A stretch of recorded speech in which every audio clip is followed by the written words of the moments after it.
எல்லோருக்கும் வணக்கம். ரசிகர்களுக்கும் சினிமாவுக்கும் பாலமாக விளங்கி கொண்டிருக்கும் பத்திரிகையாளர் அனைவருக்கும் என்னுடைய நன்றியும் வணக்கத்தையும் தெரிவிச்சுக்கிறேன். இந்த படத்தை மக்கள்கிட்ட போய் சேர்த்ததுக்காக அவங்க எல்லோருக்கும் ரொம்ப நன்றி, சந்தோஷம். உங்களுடைய ஆதரவுக்கு பெரும் மகிழ்ச்சி. அதனால் ப்ரொடியூசர் மேம் அவங்களுக்கு என்னுடைய வாழ்த்துக்களும் நன்றியும். டைரக்டர் அனலரசு மாஸ்டர் மாஸ்டர் பற்றி அவங்க எல்லாருக்குமே தெரியும். அவர் இன்னைக்கு இந்தியாவில் ஒரு நம்பர் 1 ஆக்ஷன் கோரியோகிராஃபர். அவர் அந்த படத்தை இவ்வளோ ஒரு ஸ்க்ரீன் பிளே டைட்டாக அவர் போர் அடிக்காமல் ஆக்ஷன்ற ஒரு கை வந்த கலை, அதே மாதிரி எமோஷன் சென்டிமெண்ட்டு எல்லாமே வசனங்கள் உட்பட எல்லாத்தையுமே ரொம்ப சிறப்பாக நிறைய நடிகர்கள் நடித்திருந்தாலும் எல்லோருக்கும் ஒரு ஈக்குவலான ஒரு பிளேஸ்மெண்ட் கொடுத்து அந்த படத்தை நல்லா பண்ணியிருந்தார்.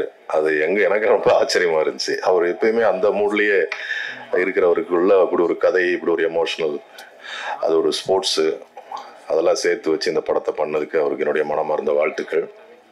அதுக்கப்புறம் இதில் நடித்த எல்லோருக்கும் என்னுடைய வாழ்த்துக்கள்.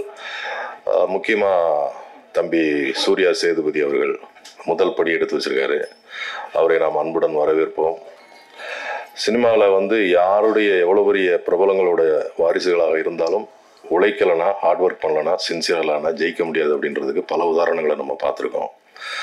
விஜய் சேதுபதி அவர்கள் இவ்வளோ வெற்றி பெற்றார்னா அவருடைய உழைப்பு, அவர் ஆரம்ப காலத்தில் எப்படியெல்லாம் ட்ராவல் பண்ணாருன்றதை நாங்களாம் கண்ணால் பார்த்துருக்கோம். நாங்களும் அந்த சமகாலத்தில் வளர்ந்த நடிகர்கள் தான். இந்த முருகதாஸ், ஆடுகளம் முருகதாஸ் அவங்க எல்லாம் ஒரு இணைந்து குத்துப்பற்றை நிறைய நாடகங்கள் பிளேயெல்லாம் போட்டு எவ்வளவோ கஷ்டப்பட்டு ஷார்ட் ஃபிலிம்ஸ்லாம் நடித்து அவருடைய வெற்றிக்கு அவர் விஜய் சேதுபதி மட்டும்தான் காரணம். அதை யாரும் ஷேர் பண்ண முடியாது.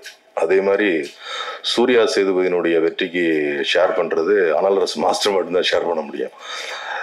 ஏன்னா இதுலேயும் அவர் அந்த மாதிரி ஒரு படத்தை ஏதோ நடித்தோம், ஒரு ஃபேண்டஸியாக ஒரு படம் பண்ணிட்டு போனோம் அப்படின்னு இல்லாமல் நிறைய ஹோம் ஒர்க் பண்ணி, நிறைய ஹார்ட் ஒர்க் பண்ணி, அந்த மார்ஷியல் ஆர்ட்ஸ் எல்லாம் கற்றுக்கிட்டு ரொம்ப கஷ்டப்பட்டு தான் அந்த படம் நடிச்சிருக்காரு.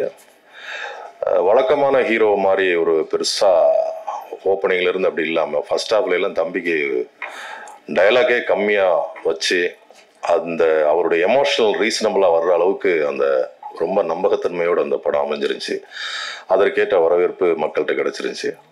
தொடர்ந்து தங்களுடைய ஆதரவை எல்லா சினிமாவுக்கும், இதே மாதிரி சின்ன சின்ன முயற்சிகள் பண்ணுற பட்ஜெட் படங்களுக்கும் நீங்கள் தொடர்ந்து ஆதரவு கொடுத்துட்டு வரீங்க. அதே மாதிரி எப்பவும் ஆதரவு கொடுக்கணும்னு உங்களை கேட்டுக்கிறேன். நன்றி.